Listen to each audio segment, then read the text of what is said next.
இன்னைக்கு அண்ணா அவர்களுடைய பிறந்த நாள். அவரை போற்றுவோம், வணங்குவோம். அவர் தமிழகம் இருக்கும் வரை அவர் பெயரும் புகழும் நிலைத்திருக்கும்.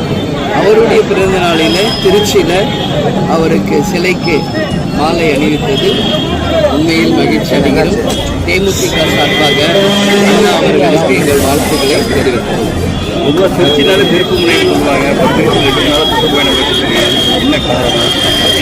அதுதான் உள்ளம் தேடி தமிழ்நாடு மற்றும் மக்களை தேடி மக்கள் தலைவர் அப்படின்னு 234 தொகுதிகளுக்கும் நம்ம சுற்றுப்பயணம் போயிட்டு இருக்கோங்க.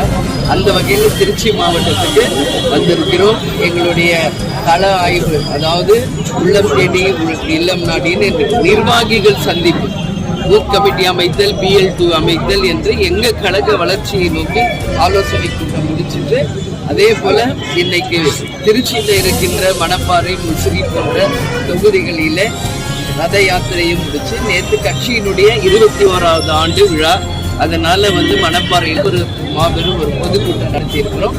இப்போ நாங்கள் தஞ்சாவூர் புறத்த நாடு போகிறோங்க. தஞ்சாவூர் முடிச்சு அந்த ஏரியா முழுக்க இன்னைக்கு ஃபுல்லாக இருக்குது. இன்னைக்கு மொத்தம் 2 ரோட் ஷோ, ஒரு மீட்டிங் இருக்குது. எல்லாம் முடிக்க எப்படி ஒரு 12 o'clock ஆயிரும். ஸோ இங்கே அண்ணாக்கு இது பிறந்த நாள் என்பதனால அவர் சிலைக்கு மாலை அணிவித்துட்டு எங்கள் பயணத்தை தொடரும். அவ்வளோதான்.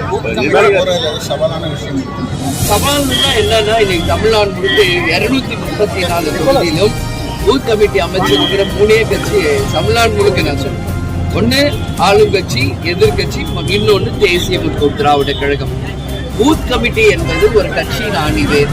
அது ரெடியானதான் நமக்கு தேர்தலுக்கு தயார் அப்படிங்கிறது எல்லாருக்கும் உறுதிப்படுத்தப்பட்ட ஒன்று. BL2 என்பது கலெக்டரேட்ல நம்ம போட்ட அந்த பூத் கமிட்டி எல்லாம் கொடுத்து அவர்கிட்ட ஒப்புதல் ரசீது வாங்கும்போது எல்லா தொகுதியிலையும் அந்த ஒப்புதல் ரசீது வரும்போது அது ஒரு அங்கீகாரம் கட்சிகள். விஜய் பிரச்சார நிறைய கேஸ்